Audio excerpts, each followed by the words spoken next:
Les conventions de signe, qu'est-ce qu'elles nous disent? Quand le courant I entre par la borne A et sort par la borne B, la tension UAB aux bornes d'une bobine est égale à L fois la dérivée du courant par rapport au temps, plus RI, R étant la résistance interne de la bobine qui est légèrement, qui est très très faible, hein, qui est de l'ordre de l'ohm. Hein.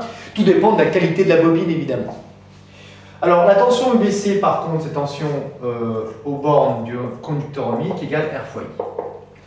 On sait que la bobine s'oppose à toute variation brutale du courant, aussi bien l'augmentation que la diminution. C'est une forme d'inertie électrique. Hein.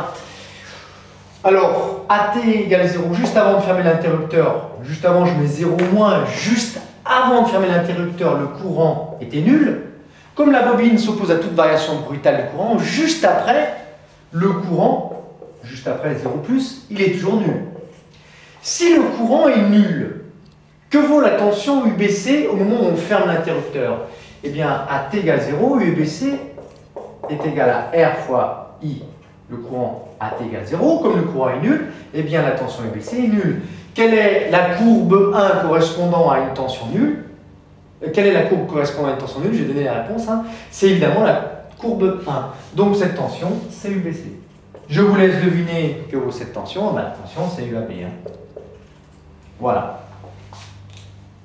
Donc la tension UAB, borne de la bobine, tension UBC, borne du conducteur ohmique.